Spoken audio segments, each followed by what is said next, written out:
আমি এখন এই যে হাঁটতে পারতেছি, আমার কোমরে কোনো ব্যথা হচ্ছে না, আমি এখন ঠিক আছি।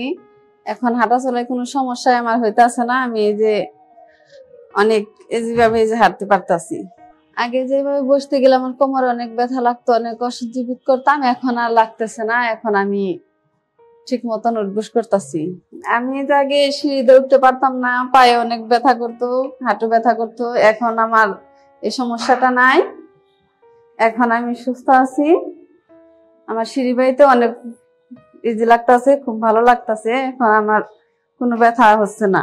আসসালামু আলাইকুম, আমার নাম শারমিন আক্তার। আমি আমার বাড়ি ধামরাই। আমার বয়স 28 বছর।